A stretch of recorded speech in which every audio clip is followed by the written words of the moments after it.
So, good morning mga paps. Black Panther Motovlog is here. So, our vlog for today is ayun, biyahe tayo ulit. Move it. So, matagal-tagal din tayo hindi nakapag-upload ulit.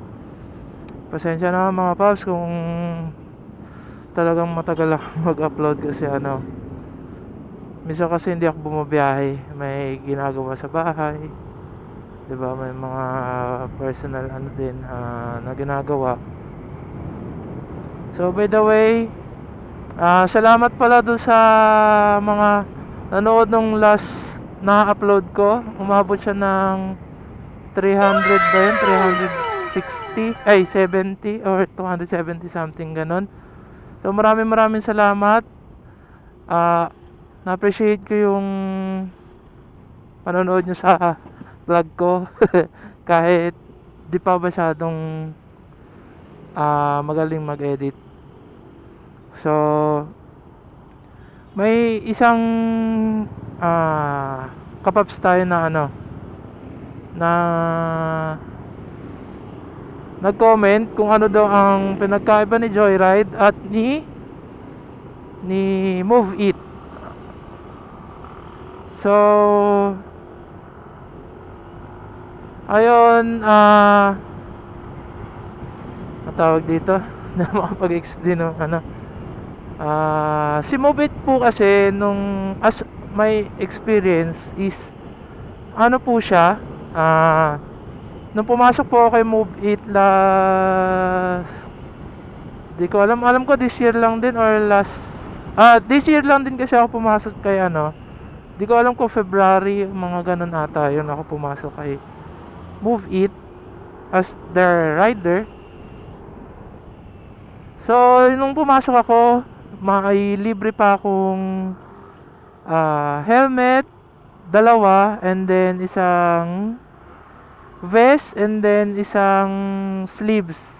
Hindi siya mismong long sleeve na katulad ng gamit ni kuya na angkas. Sleeves lang.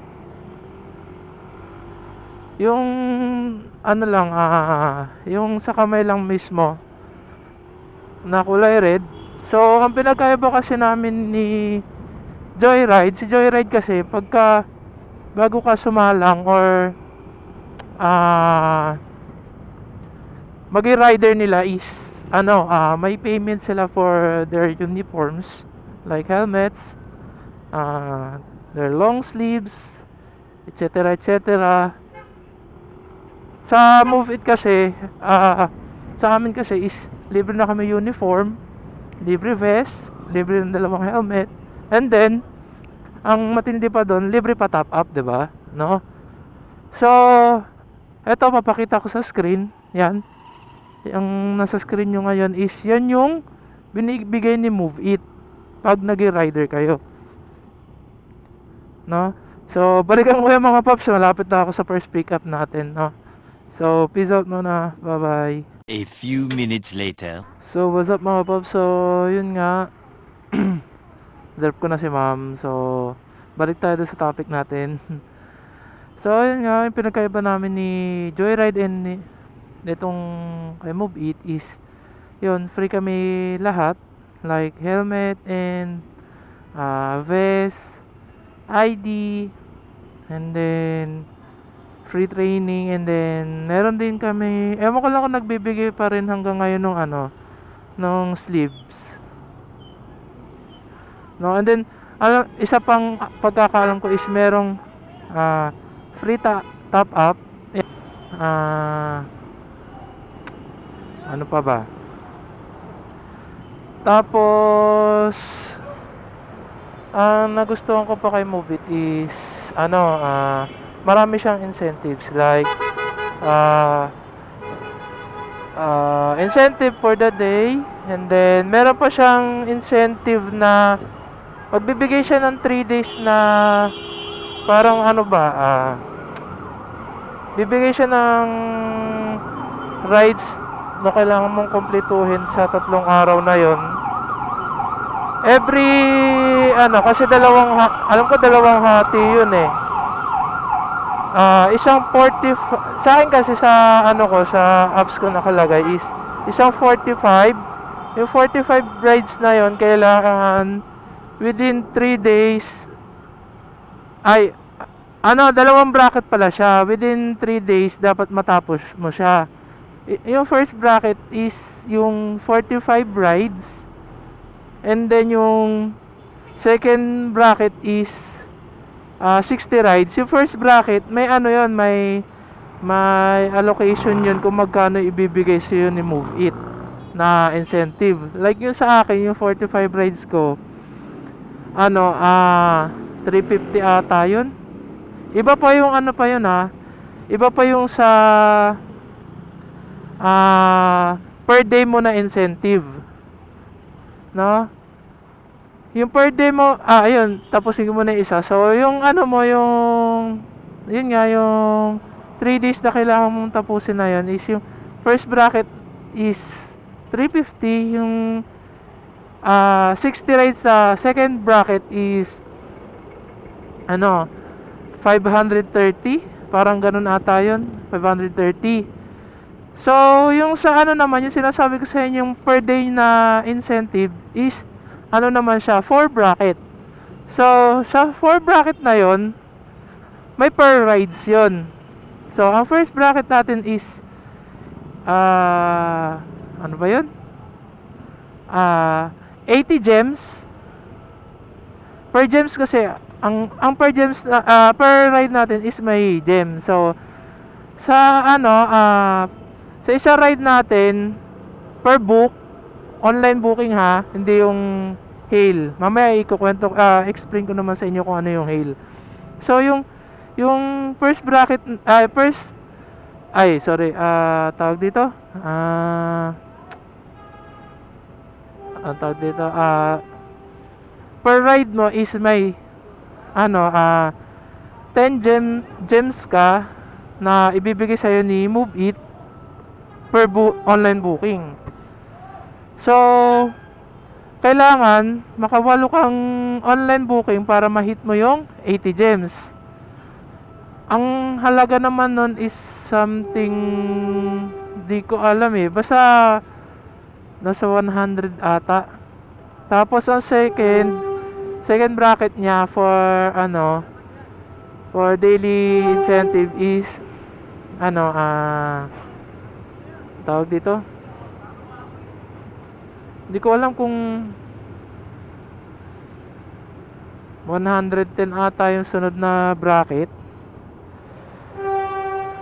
110, tapos 120, tapos sunod is 125 kung di ako nagkakamali. Pag nakompleto mo yung lahat na yun na equivalent of 25 rides, bracket is 80, tapos 80, hindi ko sure kung, hindi ko alam yung isa 80, 100 plus, tapos yung isa naman is 130 ata yun. Hindi, yung second bracket pala is 130, tapos 250 yung third bracket, 250 to 80 kasi minsan nagbabago yun tapos yung last naman na bracket is 530. So pag nakompleto mo lahat yun within the day, 530 plus ayun yung sa isa pang incentive mo plus 530 ulit, equivalent of 1,060. So kung kunyari sa within 3 days, 2 days pa lang natapos mo na yung incentive mo na ayun nga yung 40 tsaka 60 na ano second, dalawang bracket na yon, swerte mo kasi ano yon, plus 530 yun sa daily incentive mo, ay plus 530, di ba? Marami na yon. And then meron pang yung ano, meron pang per hour, like yung 6 to 7, 8 to ganyan. Basta marami incentive si Move It, no? Tapos, wait lang, mamaya na lang ulit mga paps, malapit na pala ako dun sa second customer natin. So, mamaya na lang ulit, peace out. Meanwhile, So, yung nga mga paps, no? Nakailang ano din, sunod-sunod yung booking natin. So, yun, mabalik tayo doon sa pinag-uusapan natin. Sana ba yun?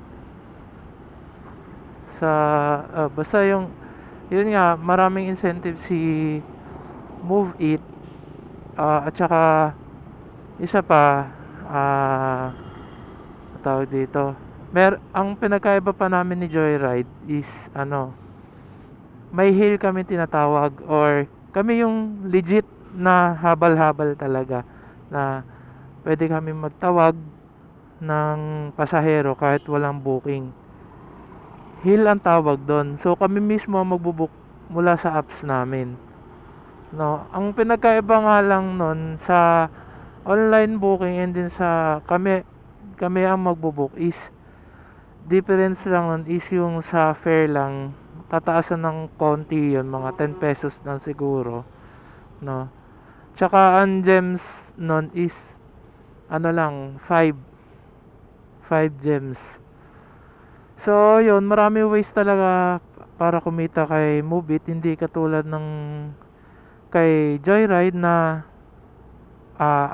umaasa lang sa mismong booking, no. So sa gusto mag-apply kay Move It, punta lang po kayo sa sa page nila, and then search nyo kung saan yung Move It Philippines pala. Ewan ko kung may Philippines yun, basta search nyo lang sa Facebook Move It, and then ano pa ba, so ano pa bang i-explain ko na pinagkaiba namin kay Joyride?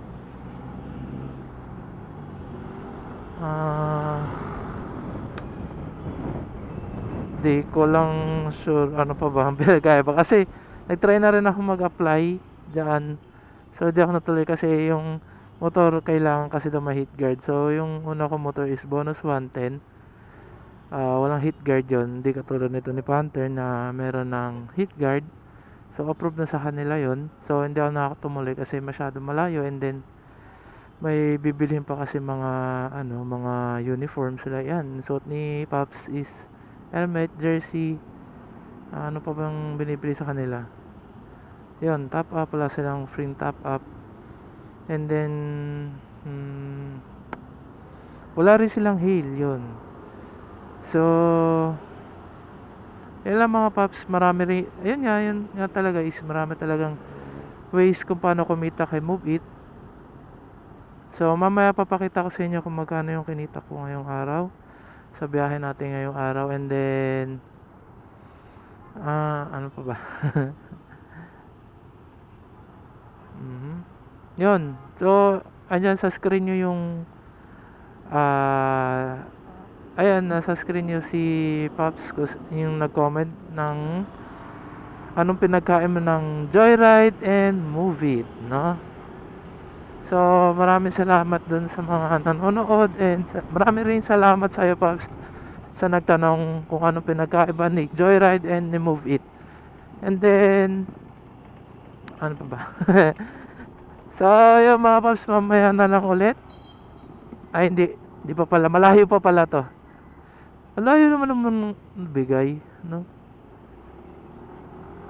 10 kilometers. 1 kilometers, almost 2 kilometers na rin. So pwede na rin yan. Na tayo, pang 5 booking simula nung bumiyahe tayo. Pang 5 booking na tayo. So papakita ko sa inyo pala mamaya yung mga incentives ni Move It na nasa apps natin, no? Para mamaya ituturo ko sa inyo kung ano yung mga sinabi ko kanina na mga incentives, para hindi kayo malito, di ba? Kasi minsan magulo din ako mag-explain eh. Well, sa mamaya papakita ko sa inyo kung ano yung mga magagandang incentives ni Move It na wala si Joyride. Hindi ko lang alam kung walang ganun si Joyride, pero ang nasusagap ko lang balita sa mga iba rider na Joyride, parang wala sila atang ganun na sa isa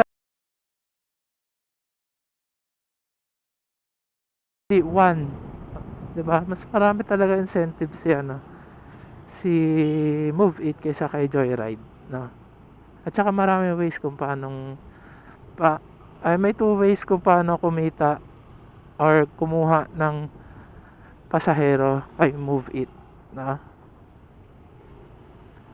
So pang lima na to, samahan nyo ako mga paps, pang limang booking from this Pasig Lane Street to Magsaysay Boulevard, no? Pa-Manila na pala tayo, no? Balik tayo uli ng QC. Paikot-ikot lang tayo.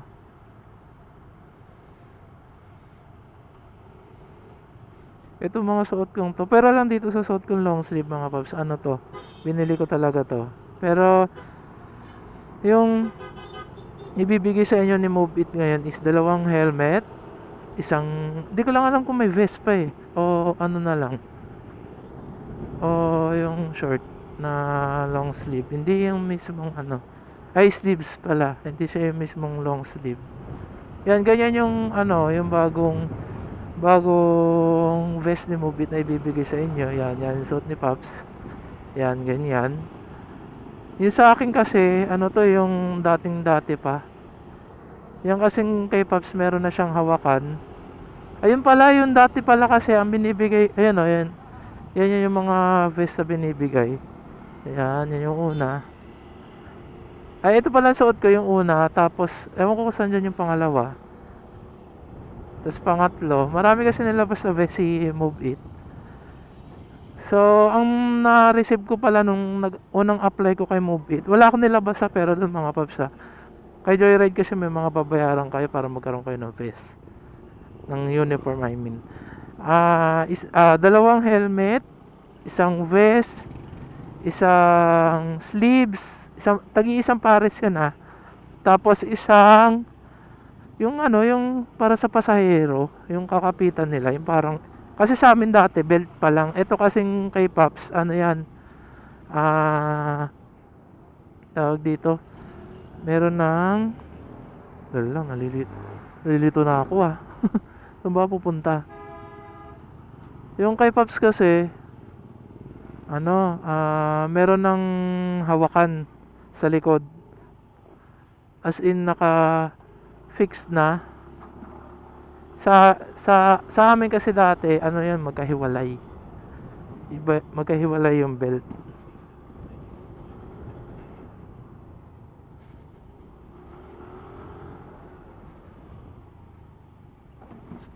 Wala na ba daan? Wala na daan dito. Wala mga daan dito. Wala na daan. Shit. Ibang way to, ibang way. Naligaw. Naligaw. Ito yung mahirap dito kasi dati hindi naman nata one way yun. Ginawa ng one way. So, balikan ko yung mga paps mamaya. Para ipakita sa inyo kung magkano yung kinita ko ngayong araw. A few minutes later. So, what's up mga paps? No? So, tapos na tayo bumiyahe. Naka 16 rides tayo ngayong araw. So, ang kinita natin ngayong araw kasama lahat ng tip is 1,571. So, yan na po lahat yon. So, hindi pa kaltas dyan yung sa top up tsaka sa gas. Yung gas ko is 300. Kaya naging 300 yan kasi dapat lang yan 200 lang. Nag-ikot-ikot ako kasi medyo matumal kanina. So may 1 to pa tayo, 1 to 71. So, yung 1 to 71 na yan, ano yan, yan na yung pinakamalinis. Ay, hindi pa. Ililis pa natin. Yung kasi sa top up kasi, hindi na ako naglilis ng top up dyan kasi doon ko na kinukuha sa incentive ko. Sa incentive ko, no? Dito sa incentive na yan. Diyan ko kinukuha yon. So, ang nagastusan natin na na top up is bale, ano lang, kasi 280 yan eh. 240 lang. So, tama lang dun sa kinuha nating incentive. Sakto na yun dun. Bawi na yung, natin, puhunan natin para do sa rides, mga rides natin ngayon. So, yun. Ngayong araw, malinis na yung 1 to ko. Wala na ibabawas yan. Hindi naman ako kumakain kapag bumibiyahe kasi bago ako umalis ng bahay, nagkakanin, nagra-rice meal ako sa umaga para hindi ako magutom, no? Tapos may baon din akong tubig para pag sakaling nauuhaw ako, hindi na ako bibili, 'di ba? So, yung 1 to 71 na yan, malinis na yan, mga paps. Pwede nyo nang maiuwi yan sa pamilya nyo kung babiyahe talaga kayo ng ng whole day sa Move It. So, yung 1 to 71 na yan is from 7 a.m. to mag-aalas 3 na hanggang 3, no? 7, 8, 9, 10, 11, 12, 1, 2, 3. So, 8 hours. So, almost parang nagtrabaho na rin ako sa opisina. Pero, mas above minimum ako. 1 to 71 per day ko. So, tawag dito. So, ayun sa nagtatanong sa akin, Pop. So, ayun na yung kinita ko ngayong araw. 1 to 71. Yan, 1 to 71 yung kinita ko ngayong araw. And then, ito naman yung sinasabi ko sa inyo mga incentives mga paps. Apat pala incentives ko ngayon. Ang incentive ko is, ngayong araw is 4 to 7 na incentive. Makarides ako ng 4 or 6. Pag naka-4 ako may plus 40. Pag naka-6 naman ako may plus 60 ako. Ano pa yan, over pa yan dun sa incentive mo for today. Kasi ang incentive natin for today, ito, ayan Move It Daily Incentive, yun yung incentive mo sa pang-araw-araw mo. So, naka 16 rides tayo. So, ito yung incentive natin. Equivalent of 160 gems, equivalent to 250 pesos. So, on top pa yan doon sa incentive ko na to kung babiyahe ako mamayang gabi. So, hindi na ako bumabiyahe ng gabi hanggang umaga, hanggang hapon lang ako. Ayan, plus 60. Tapos, meron pa tayong morning incentive. So, nakuha ko yung morning incentive ko ng 40 pesos kasi naka 5 rides ako. Kasi ang minimum, ang ano niya is hanggang 7. Hindi ko nakuha yung isa, sayang naman. Kasi naka 6 rides lang ako ng from 5 a.m. to 10 a.m. Diba? So, plus 40 lang ako ngayon. Bale, magkano yung kanina? 250. Tama ba? 250. 250 plus 250 plus ito, hindi yan. Iba pa yan eh. Ito, plus 40 plus 40